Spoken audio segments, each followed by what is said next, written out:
Muy buenas tardes, bienvenidos otra vez a Cultura Teológica. ¿Cómo están, queridos amigos? Hoy tenemos la finalización, por lo menos, de un programa, de una serie, de una trilogía que hemos venido estudiando con José, que son los atributos de Dios. Primero voy a saludar aquí a mi colega. ¿Cómo estás, José? Hola, mi hermano, contento por poder compartir este programa. Este, la verdad es que hoy ha sido un poco difícil poder entrar al programa por cuestiones de internet de mi país, que estoy viendo a ver si me cambio de empresa, porque el internet está fatal. Pero ya estamos acá, gracias a Dios. También hoy vengo de una gira educativa que hicimos en la montaña, entonces he estado con muchos contratiempos, pero ya estamos acá. Pedimos una disculpa por empezar un poco tarde, pero esperamos que sea de mucha bendición para los hermanos y les mandamos ese fuerte abrazo aquí desde nuestro país, Costa Rica. Buenísimo. Así que estamos en una época del año donde hay mucha exigencia desde el punto de vista del trabajo y desde la universidad, ¿no? En mi caso, yo también estoy terminando mi profesorado de música, ya tengo una licenciatura, pero ahora estoy terminando mi profesorado. Creo que acá mi amigo se fue. ¿Quién? Vamos a ver si le voy a pedir que entre otra vez. ¿Quién se nos fue? A ver. Porque creo que José está teniendo algunos problemitas de internet. Así que ese debe ser el problema que justamente tiene. Porque ahora le voy a pedir que entre otra vez. ¿Me escuchas? Sí, ¿Ya me ves? te veo, buenísimo. ¿Qué pasó por ahí? No sé, de repente vos dijiste que ya no me veías, pero yo sí te veía y te escuchaba, pero me salí un momento rápido y volví a entrar. Sí, Buenísimo. es el internet, perdón, es que ha estado fallando el internet. Cuando pasa eso, hace lo mismo. Salite y volvé a entrar. Claro, Eh, bueno, entonces, como para hacer un repaso breve, hemos estado viendo los atributos de Dios. En el primer programa nos centramos en quizá la parte más difícil del análisis de Dios, ¿no? Por eso instamos a los hermanos a que vean las otras programaciones, porque van a aprender muchas cuestiones acerca del ser de Dios. Vimos los atributos incomunicables, que era aquello que Dios en su mismo ser no nos puede transmitir a nosotros, ¿no? Por lo que es su grandeza. Y en el segundo programa empezamos a ver los atributos comunicables, los que Dios sí puede, por así decirlo, compartir con nosotros, ¿no? Y bueno, vamos ahora a terminar esa faceta de aquellos atributos que Dios nos puede compartir. Y habíamos visto en el programa anterior algo muy interesante, José, ¿no? Habíamos visto la verdad de Dios. Habíamos estudiado que Dios tiene una verdad ontológica, ¿no? Que Dios es verdad. Habíamos leído Jeremías 10:10, donde dice que Dios es verdadero, también en el Evangelio de Juan, y decíamos lo importante que es expresar la persona de Dios con algunas palabras precisas, no decir, por ejemplo, Dios tiene verdad, sino Dios es verdad, ¿no? Porque en su misma esencia Él es verdadero.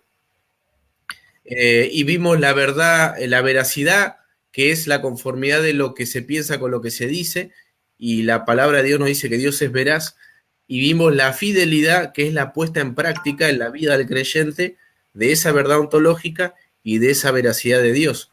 Cuando nosotros estamos en un problema, en una dificultad, en una adversidad, Dios está con nosotros y Dios es fiel. Nosotros podemos mentir, nosotros podemos ser infieles, pero Dios permanece fiel. Y esa es la fidelidad, ¿no? Y hoy me gustaría empezar por el tema de lo que es el amor de Dios, ¿no? Millar Erickson en su teología sistemática dice que el amor de Dios es el ser eterno, darse y compartir a sí mismo. Porque yo te pregunto, José, como conocedor de la escritura y también de teología, ¿realmente, decime, Dios tenía la necesidad de crearnos a nosotros? ¿Dios se sentía solo en la Trinidad? ¿Cómo es ese tema? claro, esto es un punto muy importante que estás mencionando porque realmente Dios no tenía ninguna necesidad, pienso yo, de crearnos. Y esto, tal vez alguien podría argumentar que eh, la Biblia dice, o sea, tal vez alguien podría argumentar que Dios nos creó porque se sentía solo, pero algo que nosotros tenemos que entender y que estamos comprendiendo de, de Dios, porque estamos hablando de los atributos de Dios, y una de las cosas que tenemos que entender de Él es que Él es una familia. Dios es una familia, Él es el Padre, el Hijo y el Espíritu Santo. Entonces, Dios realmente antes de que creara la primera cosa, nunca ha estado solo. La Biblia dice en Juan 1:1, en el principio era el Logos estaba ante Dios, y ahí es donde encontramos que hacía Dios antes del principio. Bueno, la respuesta es, Dios vivía en eterna comunión consigo mismo. Eso es lo que está enseñando el texto de 1 Juan 1:1. Y después dice, y Dios era el Logos. Entonces, Dios no tenía ninguna necesidad de crearnos por el hecho de querer sentir compañía, porque Él era su propia compañía. Este, Sin embargo, es interesante que San Agustín decía que Dios tenía tres opciones: no crear nada y seguir viviendo eternamente en comunión consigo mismo. También San Agustín decía que Dios tenía la posibilidad de haber creado seres que voluntariamente, que programadamente le adoraran y le amaran, y Dios tenía una posibilidad de crear un mundo donde realmente existieran seres que le amaran voluntariamente. Y Él escogió ese mundo, y ese es el mundo que nosotros también escogemos, porque nadie de nosotros estaría, por ejemplo, dispuesto a casarse con una persona que esté siendo obligada a casarse con nosotros, por lo menos dentro de nuestra cultura latinoamericana. Entonces, esto fue lo que Dios escogió. Él decidió crearnos y amarnos, pero no precisamente porque fuera una necesidad de Él, porque si no estaríamos hablando de que Dios de cierto modo estaba incompleto, y eso no es posible. Exactamente. De hecho, el objetivo de Dios no es nuestra felicidad, como muchas veces nosotros pensamos egoístamente en buscar nuestro bienestar. Cuando uno lee la Biblia y estudia su palabra, se da cuenta que el objetivo de Dios es que Él sea glorificado, principalmente, y que nosotros podamos voluntariamente, a través de este libre albedrío, poder llegar a amarlo a Él. Y es muy cierto lo que vos decías, porque crear un ser que sea automático también sería moralmente incorrecto, ¿no? Amén. Entonces, podríamos decir que este es el mejor de los mundos posibles, ¿no? Como decía este filósofo Leibniz. Sí, Eh, encontramos que tiene cierto sustento bíblico, ¿verdad? Por lo que estaba diciendo de primera de Juan. Perdón, de Juan 1:1, pero efectivamente este es el mejor mundo que Dios pudo haber creado.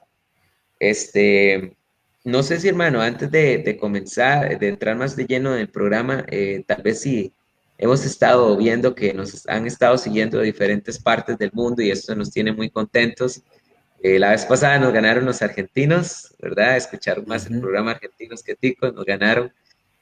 Lo que nunca pasa en el fútbol, ¿verdad? Porque si nosotros jugáramos con ustedes, siempre ganamos. Sí, lo dudo mucho eso, ¿eh? Es No la he, broma. no la, no la he visto mucho a Costa Rica en los mundiales, pero bueno, vamos a dejarlo ahí. Bueno, el punto es que tal vez aprovechar también que mientras va calentando el programa más, si los hermanos, dos cosas, nos ayudan a compartir para que más personas puedan escuchar el programa, pero también si nos saludan y nos dicen de qué parte del mundo nos están escuchando, pues para enviarles un fuerte abrazo. Y les agradecemos porque siempre están ahí esperando el programa y se copan a verlo, ¿no? Les agradecemos por el tiempo que dedican a poder estar mirando y aprendiendo de la palabra y también por tener cierta confianza en nosotros porque ni nos conocen, ¿no? Pero bueno, si son como los de Berea, nos van a estar analizando. Además, decir que muchos mandaron preguntas y algunas refutaciones y desarrollos de cuestiones acerca del primer programa que lo agradecemos mucho porque nos sirve para aprender más. Claro. Amén. Eh, Así que acá vamos a ver un poquito los comentarios. Acá nos dice Yubini Valencia Linares de Guatemala. Saludos desde Guatemala. Saludos. Samuel Trujillo dice, los escucho y veo a los dos. Debe ser cuando te fuiste por un momento. Acá hay un Ese, hermano ese que apellido tiene, Trujillo me suena de Argentina, ¿verdad? la verdad que no sé. Y acá hay un hermano que tiene ahí creo que es en árabe, que no sé, Ah, nos dice, nos saluda, nos dice hola, pero no sé cuál es su nombre. Y Randall Muñoz también dice aquí reportándome, así que les agradecemos. José, gracias. vos citaste a Juan capítulo 1, versículo 1 y me hiciste pensar en algo que alguna vez estuve viendo de ese versículo. Ujú. En el principio era el verbo, y el verbo era con Dios, y el verbo era Dios. Y tengo entendido, según algunos especialistas de griego, esa preposición con Dios quiere decir no junto a Dios, sino cara a cara con Dios. Que el verbo, sea Jesucristo, siempre estuvo en íntima unión con el Padre, ¿no? Y eso es muy relevante cuando nosotros relacionamos ese cara a cara con Dios cuando Él se encarna, ¿no? Y cuando Él pasa por la cruz. Porque si nos ponemos a pensar ese tiempo de una supuesta separación con el Padre, cuando Él dice, ¿por qué me ha desamparado? Lo que temía Jesús no era pasar por la cruz, sino lo que temía Jesús era separarse, por así decirlo, con el Padre, y estaba experimentando algo que él nunca había vivido, que era una separación con el Padre por el hecho de la encarnación. Eso es muy profundo, ¿no? Porque ya que estamos hablando del amor de Dios, eso refleja que Dios no es un Dios distante, sino que se compadece del sufrimiento humano y viene, se encarna y viene a la tierra digamos, a compadecerse del hombre y a morir por él y darle vida eterna, ¿no? ¿Hasta qué punto se puede ver en la vida de Jesús ese amor, ¿no? Sí, bueno, primero partiendo de lo que estás diciendo del pasaje este de Juan, yo no soy muy bueno pronunciando en griego, pero ese pasaje en griego, si no me equivoco, lo primero que dice es en argén o logos, Sí. que es en principio, era el logos. Me gusta más como lo traduce, lo translitera la Biblia textual, no traducirlo porque el logos, sabes que el logos ya estaba desarrollado en ese tiempo, ¿verdad? Según la filosofía, entonces, griega, entonces tomando ese logos griego es que también se le atribuye a Jesús ese título para enseñarnos muchas cosas de él, pero después el verso dice en prostouteon, y ese en prostouteon es de hecho, me parece que lo traduce bien la Biblia textual, que es estaba ante Dios, que es más o menos lo que estás diciendo de estar cara a cara ante Dios. Ujú. Y al final dice Cayo Logos Teos, algo así, no me acuerdo bien, Sí. que es Dios era el Logos. Entonces, efectivamente, aquí vemos el pasaje, debemos interpretarlo. eh, Se nos está afirmando tres cosas del Logos, tres cosas de Jesús, pero, pero tomando en cuenta el principio. Y eso es muy importante porque la única vez que aparece también esta fórmula en principio es en Génesis 1.1, que el hebreo dice Bereshit Elohim, que en principio Dios. Entonces, cuando la Biblia nos está hablando de en el principio era Logos, se nos está queriendo decir que antes de que el mundo existiese, antes de que fuese cualquier cosa creada, porque eso es desde el principio que se está hablando del principio de Génesis 1.1.1, ya Jesús estaba. Es decir, aquí se nos está aclarando que Jesús no es creado, ni Él es el primer ser creado, sino que cuando ya la creación comenzó, ya Él estaba. Es decir, ahí la Biblia está separando a Jesús de la creación. Pero también se nos está afirmando en la segunda parte que aún antes de ese principio, Él estuvo siempre en íntima comunión con el Padre. Y eso es precisamente lo que estás queriendo decir y estoy totalmente de acuerdo. Y se nos está enseñando de que Jesús no es que llegó a ser como un subdios o un dios inferior o un dios, pero no el Dios todopoderoso, por algunas cosas que él hizo y que obtuvo ese título. No, se nos está diciendo que aún desde antes del principio ya él tenía la naturaleza divina. Claro. Y, Y efectivamente lo que estás diciendo estoy de acuerdo con vos, porque lo que tenía Jesús era la separación con su Padre, porque él siempre había estado en íntima comunión con él. Y es algo interesante, porque ese problema ya se lo habían planteado los profetas. De hecho, David en el Salmo 22 profetiza eso, porque dice, el Salmo 22 dice, Elí, Elí, lava a sabactani, ¿por qué estás lejos de mi salvación? ¿Por qué estás lejos de mi salvación y de las palabras de mi clamor? Entonces aquí se ve que cuando el versículo habla de que el Hijo iba a experimentar la lejanía del Padre, pero esto tiene una explicación claramente. Por eso la Biblia de los Testigos de Jehová comete un error garrafal cuando traduce ese versículo, un Dios, ¿no? Agregándole un artículo indeterminado que no está en el griego y encima poniéndole Dios con minúscula, como separando, haciendo como una distinción entre el verdadero Dios y una especie de criatura, un Dios de menor categoría, ¿no? Claro, Eso es, y es una perversidad lo que han hecho con el texto griego. E inclusive lo defienden, ¿eh?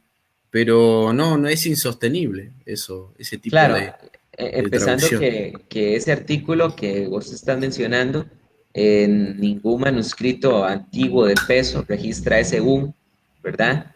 Y después el traducir en la Biblia de los Testigos de Jehová como Jesús un Dios es insostenible teológicamente, porque aunque la Biblia, por ejemplo, hay un versículo en el que dice que Satanás es el Dios de este siglo, entendemos que Satanás es un Dios falso. Pero en el caso de Jesús, es imposible que a Jesús se le llame Dios. Si Él no es el Dios todopoderoso, no podría ser un Dios pequeño, un Dios inferior, porque esto estaría en total contradicción con lo que la Biblia dice en los Salmos, de que precisamente el Hijo de Dios, eh, perdón, cuando en los Salmos, en el libro, en el Antiguo Testamento se dice que no hay Dios fuera de Yahvé, ni será forjado Dios después de él. Bien. De hecho, estuve hace un tiempo debatiendo con un testigo de Jehová y se las rebuscaron para buscar una versión siriaca de la Biblia del siglo II, donde aparentemente hay una traducción similar a lo de los testigos de Jehová. Pero de todas maneras no hay ningún manuscrito y sabemos que los manuscritos tienen mayor validez que las versiones antiguas que apoye semejante distinción, ¿no? Pero bueno, nos estamos yendo del tema, ¿no? Entonces estamos viendo lo que es el amor de Dios, que Él no tenía necesidad de crearnos. Por eso me gustaba esa definición de Miller Erickson. Él es el ser eterno dándose y es el eterno darse y compartirse a sí mismo de Dios. Y bueno, hay algunos versículos como primera Juan 4:8 y el versículo 16 que nos dice que Dios Es es amor. amor, ¿no? Que Dios Amén. es amor. Claro. También del amor de Dios, podríamos decir que parten cuatro ramas o cuatro dimensiones de ese amor. Una de esas es la benevolencia de Dios. La segunda, la gracia. La tercera, la misericordia. Y la cuarta, la persistencia o o la providencia, ¿no? Porque a la verdad, si Dios quisiera en este momento decir, bueno, no sigo más sustentando este universo, colapsaría todo, ¿verdad? A los que nos gusta la apologética, hay un argumento que se llama el teleológico, y que está relacionado con el ajuste fino del universo.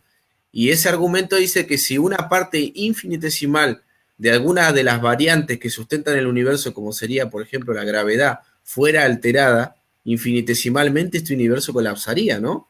Entonces vemos ahí la mano poderosa de Dios sustentando todo lo que existe. Entonces vemos la benevolencia en primer lugar y vamos a leer algunos versículos que nos hablan de que Dios es bueno y que Él lo hace porque realmente ama a su criatura y lo hace porque Él es esencialmente amor. Deuteronomio capítulo 7, versículo del 7 al 8. Ok, lo leo yo si quieres. 7 Bueno, del 7 al 8. Dice, porque sucederá que por haber oído estos decretos y haberlos guardado y puesto por obra, también Yahvé tu Elohim guardará contigo el pacto y la misericordia que juró a tus padres. No, perdón, 7:7 al 8, ¿verdad? Sí. Perdón, me equivoqué.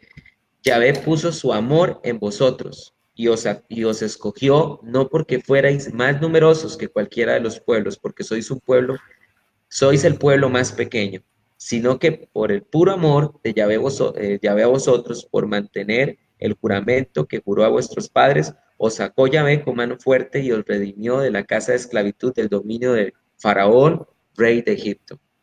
Bien, ahí vemos el hecho de elegir a Israel, no lo eligió porque era un pueblo que se destacaba de ninguna manera. Hoy en día quizá gran parte de Israel tiene un gran orgullo como nación, ¿no? Pero la verdad la palabra dice que por su sola benevolencia Dios elige a Israel, ¿no?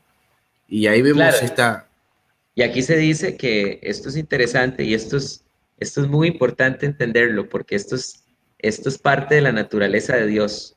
Esto es para entender a Dios realmente. ¿Por qué escoger a Israel? Y aquí dice que es porque era el pueblo más pequeño. Y Pablo desarrolla esto. Pablo dice que para humillar a los sabios y entendidos, Dios escogió lo más pequeño de este mundo también. a lo Entonces, esto vil, nos habla, perdón. lo vil y lo menospreciado que seríamos nosotros, ¿no? Amén. Entonces aquí esto es importante entender sobre la naturaleza de Dios para que nosotros podamos comprender el modus operandi de Dios, ¿verdad? El modo en que Dios opera. También para manifestar la benevolencia de Dios está el conocidísimo versículo Juan 3:16, ¿no? Donde dice que Dios de tal manera nos amó. Y ese amor, el amor de Dios es el amor ágape, que es el amor sacrificial, el amor desinteresado. Sabemos que en la Biblia hay varios tipos de amor, ¿no? Pero el que más se hace énfasis, por lo menos en la vida cristiana, y en el que Dios derrama los corazones de los creyentes, está fundamentado sobre todo en el amor ágape, ¿no? Amén. Podríamos hablar de los distintos tipos de amor, pero se nos iría mucho el tiempo. En este tipo de benevolencia, y esto es muy interesante, también Dios está lo que es la providencia de Dios, cómo Dios sustenta todas las cosas, ¿no? Y hay un versículo en Hechos capítulo 14, versículo 17, donde nos muestra esta benignidad, esta benevolencia de Dios para la humanidad. ¿Quieres que lo Y, lea? bueno, Dice, aunque no se dejó a sí mismo sin testimonio, haciendo el bien, dándoos lluvias del cielo y estaciones fructíferas y llenando de sustento y de alegría vuestros corazones. bien. Bueno, ahí está bastante claro, no se dejó sin testimonio y vimos que como vimos en el programa anterior cómo conocemos a Dios también, ¿no? Y lo Amén. podemos conocer también a través de la naturaleza y a través de la revelación especial. ¿Querías aportar algo más a eso, José? Sí, sí, me parece que eso es importante ver también la naturaleza de Dios, porque también Mateo 5:45 dice, hablando sobre Jesús, está hablando sobre el Señor, dice, oíste que fue dicho, amarás a tu prójimo y aborrecerás a tu enemigo.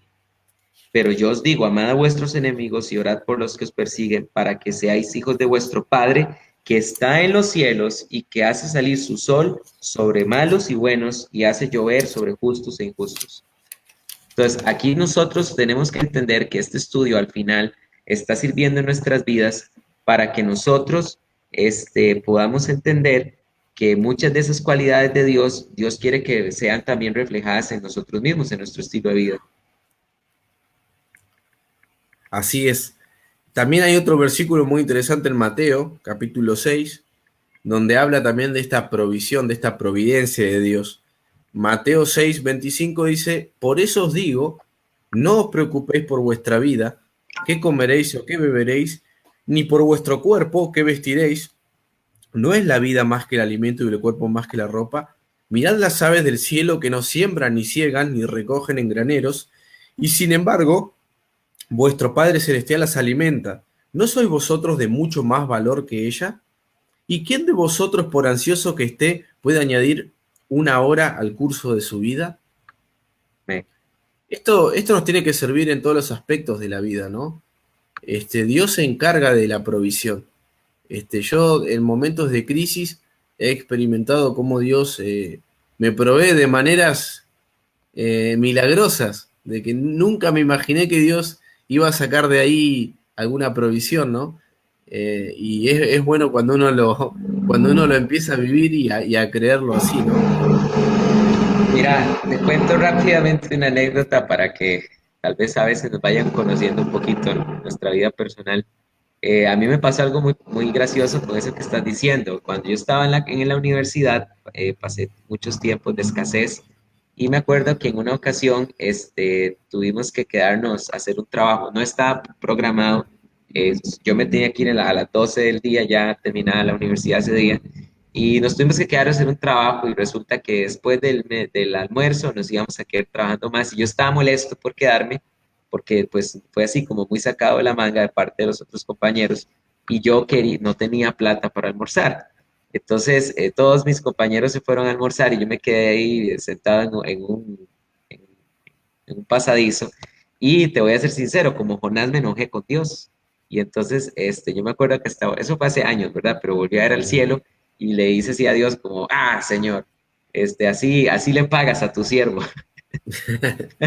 Y, hermano, vea, no había terminado de decir eso cuando me encontré un amigo ahí de la U y me dijo, hola, tengo tiempo de no verte, ¿cómo estás? Yo bien, ¿y vos qué contás? No, mira, que estoy trabajando en Taco Bell. Y yo, ah, qué bueno. Y me hace, por cierto, mira, aquí ando unos combos gratis, de como estoy trabajando ahí, toma uno. Ahí tienes tu paga, siervo. Claro, yo después orando y llorando, ¿verdad? Sí, pero ahí es donde aprendemos que es la naturaleza de Dios. A Dios le gusta probar la fe. Dios le gusta que nosotros seamos, que Dios quiere alimentar nuestra fe y muchas veces la va a alimentar llevándonos al extremo para ver si realmente confiamos en Él. Y eso es otro de los atributos de Dios, es otra de sus características y la vemos reflejada cuando Jesús resucitó a Lázaro hasta el cuarto día. Exactamente. Y vos fíjate que el Padre Nuestro, la oración, cómo Jesús le enseña a sus discípulos, dice, el pan nuestro de cada día, dánoslo hoy, ¿verdad? No, no, Amén. para que vos no te adelantes al día de mañana, sino hoy, o sea, porque vos todos los días tenés que confiar que este universo no va a colapsar. Todos los días tenés que confiar que Dios va a dar la provisión este, para sustentar tu vida, ¿no? Y me parece que esa idea tiene el Padre Nuestro ahí, ¿no? Que vos cada día sepas que la mano de Dios va a estar.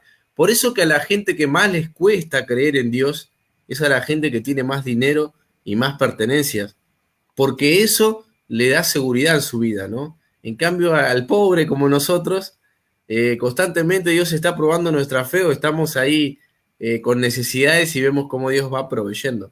Lo importante es que así tengas dinero o no tengas dinero, tenés que creerle a Dios. Amén. Eh, una vez decía un hermano, ya para terminar esta parte, que profesor de un instituto bíblico y él tenía una empresa. Entonces los alumnos le dicen a este profesor, tenemos ganas de preguntarle algo, profesor, pero nos da un poco de vergüenza. Y él les dice, bueno, pero pregunten. Y ellos dicen, pero no sé, no sabemos. Bueno, sí, le vamos a decir, le vamos a preguntar. Y le dice, es fácil, no es fácil confiar en Dios cuando tenés una empresa y tenés dinero. Y él le dice, queridos alumnos, en realidad es más difícil confiar en Dios cuando tenés dinero y cuando tenés la provisión. Y en parte esto es verdad, ¿no? Porque cuando tenemos todo es como que parece que nos olvidamos de Dios, pero hay que ser siempre consciente de que Dios tiene que estar siempre en nuestra vida.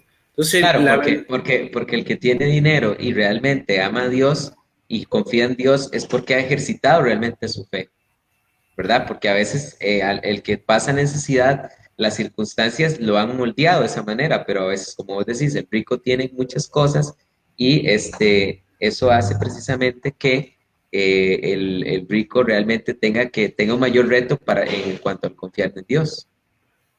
exactamente. Bueno, entonces estamos en la benevolencia. Ahora pasamos a la gracia. ¿Qué es la gracia, José? Bueno, esto es muy interesante porque en la Biblia las personas no saben diferenciar lo que es la diferencia entre gracia y misericordia, pero la gracia, la misericordia la definimos como no darle a una persona el pago que merece. Y la gracia es darle a una persona el pago que no merece. No sé si me di a entender. Entonces, Sí, la misericordia es cuando no te doy lo que te mereces, pero la gracia es te doy lo que no mereces. exactamente. Ahí está mucho, mucho mejor. Vamos a leer la palabra, Efesios capítulo 1, versículo del 5 al 8, que nos habla justamente de esta gracia, ¿no? Efesios, Dice perdón. Efesios capítulo 1, versículo 5 al 8. Y le decimos a nuestros espectadores que siempre que hacemos el programa, papel, lápiz y Biblia, ¿no? Para ir anotando todo lo que decimos y después que usted lo pueda revisar, que sea como los de Berea. Amén. Dice que nos predestinó para adopción como hijos para sí mediante Jesucristo conforme al beneplácito de su voluntad, para alabanza de la gloria de su gracia, que gratuitamente ha impartido sobre nosotros en el amado. En él tenemos redención mediante su sangre, el perdón de nuestros pecados según las riquezas de su gracia, que ha hecho abundar para con nosotros en toda sabiduría y discernimiento. Nos dio a conocer el misterio de su voluntad según el beneplácito que se propuso en él. Claro, ahí Entonces, la se está gracia, hablando claro, se está hablando muy claro de la gracia en ese pasaje. la gracia entonces es que Él nos otorga favores que nosotros no merecemos, ¿no? Nosotros no merecíamos ser salvos, nosotros no merecemos las bendiciones que Dios nos da. Y ahora entonces pasamos a la misericordia. ¿Qué era la misericordia, José? No darle a una persona el pago que merece.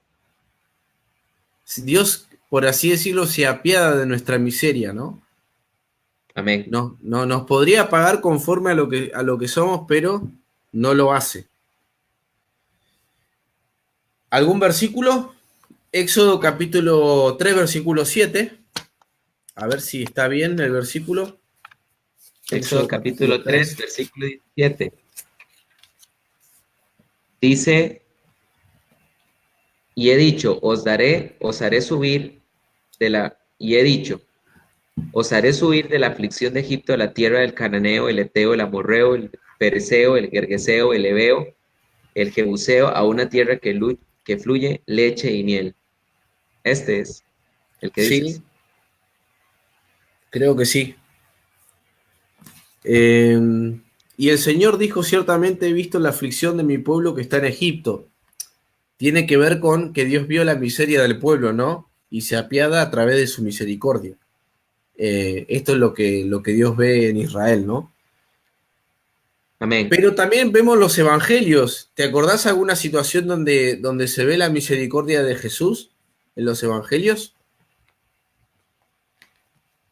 Claro, por ejemplo, la mujer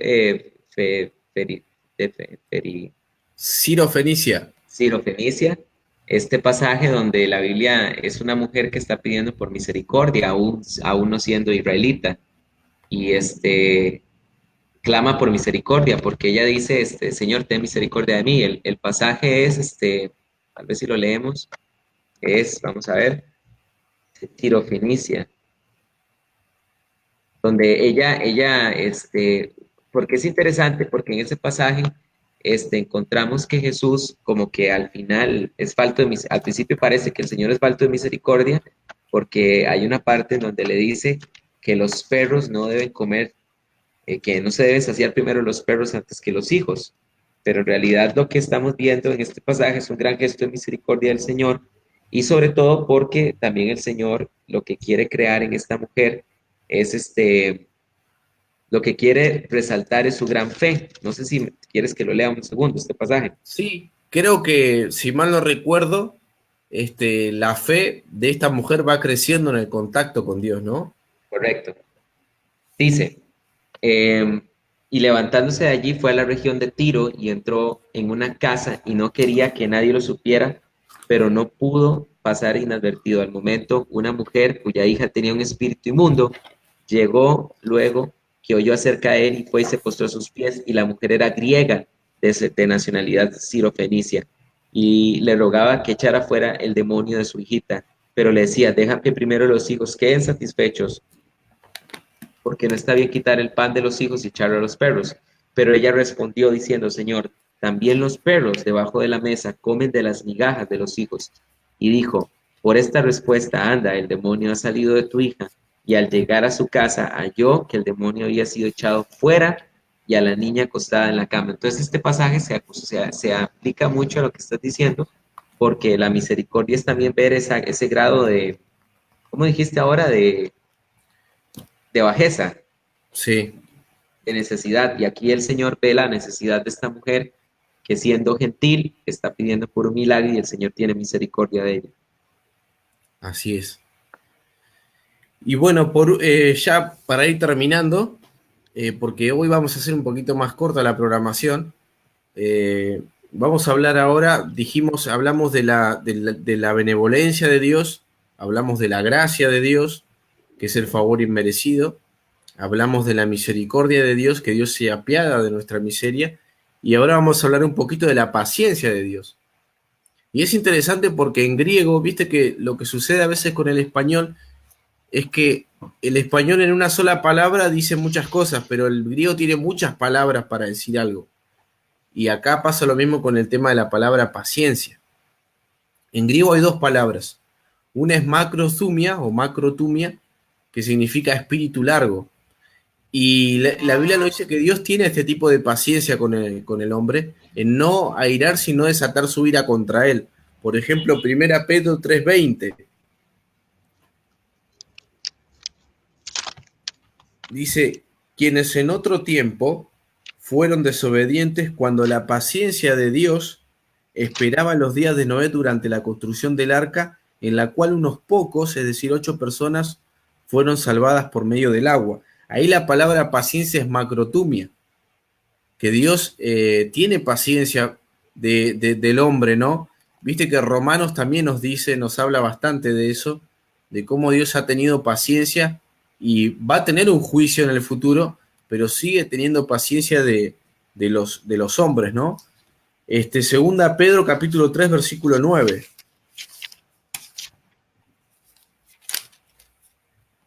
El Señor no retarda la promesa como algunos consideran tardanza, sino que es paciente hacia vosotros, no queriendo que ninguno perezca, sino que todos procedan al arrepentimiento. Bien. ¿Dios quiere que todos se salven o que unos pocos se salven, José?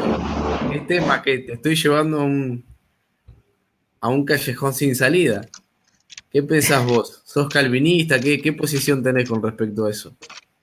Mira, vieras que en lo personal yo me resisto muchísimo a ponerme la etiqueta de que si soy calvinista, Yo arminiano y esas también. cosas, porque precisamente yo creo que estamos muchas veces sobrevalorando el, a Calvino y a Armenio, ¿es verdad? Arminio, Calvino, Arminio, Arminio. Arminio. Y pues fueron hombres de Dios que simplemente tenían sus opiniones y no deberíamos etiquetarnos en eso. Yo pienso que Dios quiere que todos seamos salvos. Me parece que eso es lo que la Escritura enseña. Dice la Biblia en 1 Timoteo 2:4, hablando acerca de Dios, dice, el cual desea que todos los hombres sean salvos y lleguen al conocimiento pleno de la verdad. Entonces no hay duda alguna de que el deseo de Dios es de que todos sean salvos, ¿verdad? Aunque sabemos que esto hay que saber interpretarlo con otros pasajes para armar una buena doctrina. También dice la Biblia en Efesios capítulo 1 que fuimos predestinados antes de la fundación del mundo. Pero esto no son teologías contradictorias, sino que hay que saber interpretarlas correctamente. Porque una cosa es el deseo de Dios de que todos sean salvos y otra cosa es que Dios predestine a otras personas para salvación. No se contradice, no es contradictorio, sino que Dios está predestinando a los que antes en su preconocimiento supo que lo escogerían a Él. Su presciencia, ¿no? Que es proginosco, Amén, conocimiento previo, ¿no? amén. Yo creo que la doctrina bíblica, sin meternos en estos temas, porque serían varios programas, no queremos tampoco meternos en esto. La doctrina bíblica tiene que llevar a un equilibrio donde haya un equilibrio, valga la redundancia, entre la soberanía de Dios y la libertad humana, ¿no? Y me gusta, por ejemplo, algunas definiciones de algunos hermanos que han estudiado esto en profundidad y dicen que, por ejemplo, en el sacrificio de Cristo hay una doble sustitución, ¿no? Una sustitución potencial, que, o sea, Dios muere por todos, y una virtual, donde se hace eficaz ese sacrificio en todos los que creen en él, ¿no? Y esto un poco es el equilibrio de la doctrina bíblica, porque Dios dice que muere por todos. Hay un montón de pasajes. Pero la pregunta es, ¿por qué no todos se salvan? Bueno, porque se hace eficaz en aquellos que creen en Dios, ¿no? Ya sé que Claro. estoy entrando en simplismos porque no nos estamos metiendo de lleno a esto. Yo sé que hay mucho material, mucha erudición y mucha profundidad, ¿no? Porque por ahí después van a decir, estos quieren resolver el problema en un programa de 5 minutos, ¿no? Y no No, es así. y lo interesante es que, viendo algunos comentarios, dice Yuvini, Valencia, Linares, se vino lo bueno, las dos posturas, y luego comenta este hermano que le pedimos por favor qué significa eso en árabe, pero no sabemos cómo se llama. Pone, la verdad es que llevamos 500 años debatiendo y esto no se va a arreglar en un programa, y tienes toda la razón. Sin embargo, hay algunos problemas, sí, por ejemplo, porque, por ejemplo, yo acabo de decir que creo que Dios nos predestinó para salvación. Cualquiera diría, entonces el pastor José Carlos es calvinista, pero no soy calvinista. Yo creo que simplemente soy fiel a lo que la Biblia dice, porque, por ejemplo, el calvinismo plantea el tema de la irresistible gracia de Dios, dice el calvinista, que cuando la gracia de Dios se manifiesta a los hombres es irresistible, que el hombre no puede resistirse a ella. Pero esto me parece que tiene grandes problemas filosóficos, porque entonces Dios sería culpable de que algunas personas no se vayan al cielo, porque si la gracia de Dios es irresistible y cuando se aparece a uno no queda más que ceder a ella, entonces si en otras personas esa gracia, si otras personas se condenaron, es porque no estuvieron expuestas a esa irresistible gracia de Dios. Lo cierto es Claro. que pienso igual que vos, de que tiene que haber un equilibrio entre la predestinación de Dios y el libre albedrío de Dios, y eso es muy claro. Pero yo creo que este pasaje que leí es más que claro, dice que Dios desea que todos los hombres sean salvos y conozcan la verdad. Y también hay otro pasaje donde dice la Biblia en Mateo que Dios no creó el infierno para los hombres, sino lo creó para Satanás y sus ángeles. Entonces el anhelo de Dios siempre ha sido que el hombre sea salvo. Ahora, que el hombre se condene, ya eso es precisamente por el libre albedrío del ser humano. Claro. El tema, caemos en algunos equívocos cuando también queremos poner la voluntad del hombre sobre la soberanía, por encima de la soberanía de Dios. Por eso a mí me parecía interesante esto de que hay una expiación potencial, porque efectivamente se ve en la Biblia esto, la palabra panton, la palabra todos, Dios muere por todos, y una expiación virtual que responde a un llamamiento eficaz, ¿no? Eso de decir que Dios elige para condenación, por ahí va, hay cierta conformidad en Romanos capítulo 9, ¿no? Donde aparentemente dice, bueno, yo elijo, yo a Esaú aborrecí, a Jacob escogí, ¿no? Pero, pero bueno, también hay que interpretar eso en su contexto judío. Entonces, no hay que apresurarse a sacar conclusiones tan rápidas con este tema, ¿no? Por eso nos Claro, vamos a agotar nosotros. Perdón que dije sustitución anteriormente y lo que quise decir era expiación potencial y expiación virtual. Potencial, Dios muere por todos, y virtual se hace eficaz en aquellos que creen. Me parece algo bastante lógico, pero bueno, como decíamos, claro, no vamos. claro, y creo que un pasaje que respalda esto que estamos diciendo es lo que dice Juan 1.14. Este, perdón, Juan 1.12, donde dice, eh, desde el 11 dice, a lo suyo vino, y los suyos no lo recibieron, pero a todos los que le recibieron, a los que creen en su nombre, les dio potestad de llegar a ser hijos de Dios. Entonces aquí estamos viendo que él vino por todo, vino por lo suyo, que fue en este caso, está explicando de Israel, y mucho de Israel resistió al Mesías, y sin embargo a todos los que le recibieron, él les dio potestad de ser hechos hijos de Dios. Entonces aquí podemos ver que estaba en potencia la apertura de ser hijos de Dios para todos, pero no todos somos hijos de Dios, porque no todos recibimos a Jesús en el corazón. Bueno, es evidente que estamos hablando del atributo de la soberanía, ¿no? Este, también viste que en Hechos de los Apóstoles hay un caso donde hay una mujer que dice que Dios la estaba moviendo para que crea, el Espíritu Santo estaba actuando para que crea.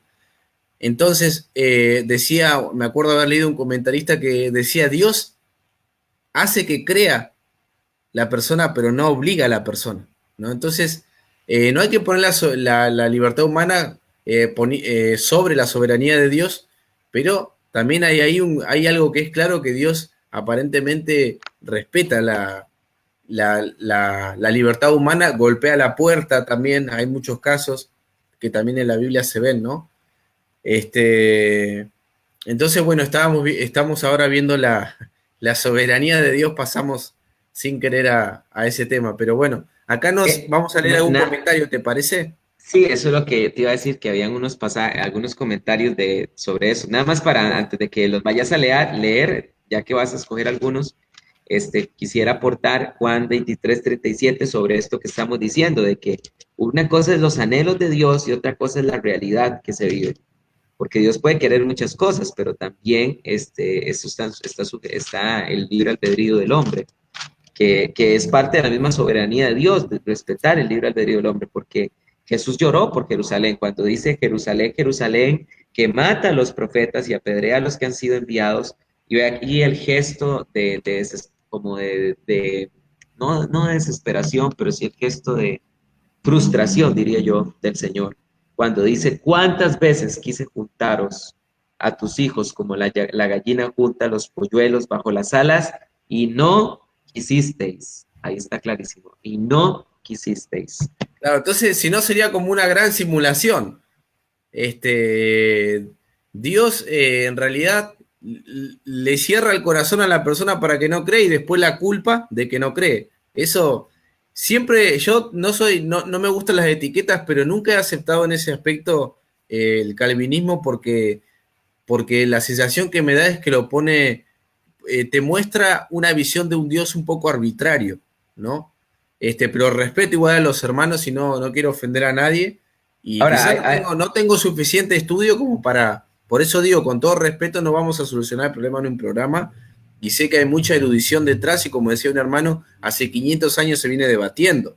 No voy a caer en esa necedad. Solamente estoy dando una opinión general de lo que yo pienso, ¿no?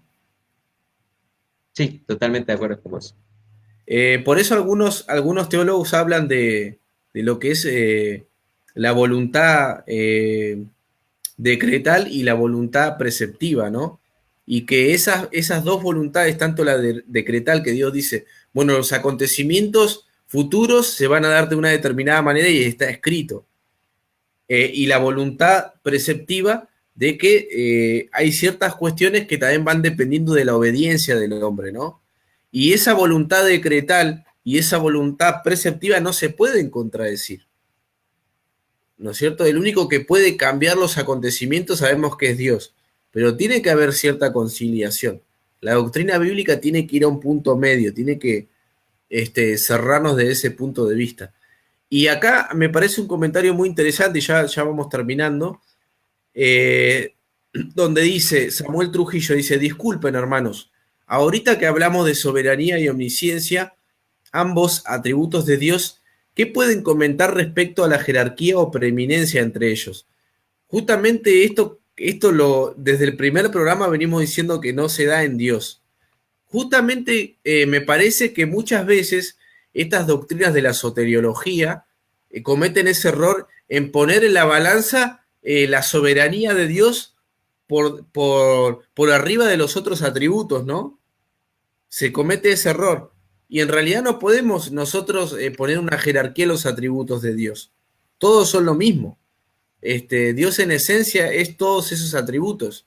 Entonces tenemos que tener cuidado con potenciar un atributo más que el otro. ¿No? Por ejemplo, no podemos potenciar más el amor de Dios que la justicia de Dios. El movimiento, por ejemplo, LGTB, hace esto con los atributos de Dios. Dice, bueno, Dios es amor, Dios me tiene que aceptar como soy. Pero también está el atributo de la justicia de Dios y de la santidad de Dios, que tienen que seguir iguales. Entonces tenemos Claro, que buscar un equilibrio en la doctrina bíblica, no podemos irnos por las ramas. Ese por ahí sería el mensaje, ¿no? Tenemos que tratar de llevar a un equilibrio la doctrina que tenemos en la Biblia. Yo sé que con la filosofía podemos sacar muchas conclusiones, con la razón lo podemos hacer, pero la revelación especial, por lo menos nosotros creemos que está en la palabra de Dios. amén, amén. Pero bueno, ¿qué te parece, José, si ya terminamos y les prometemos a los hermanos que vamos un día a hacer un programa sobre soteriología?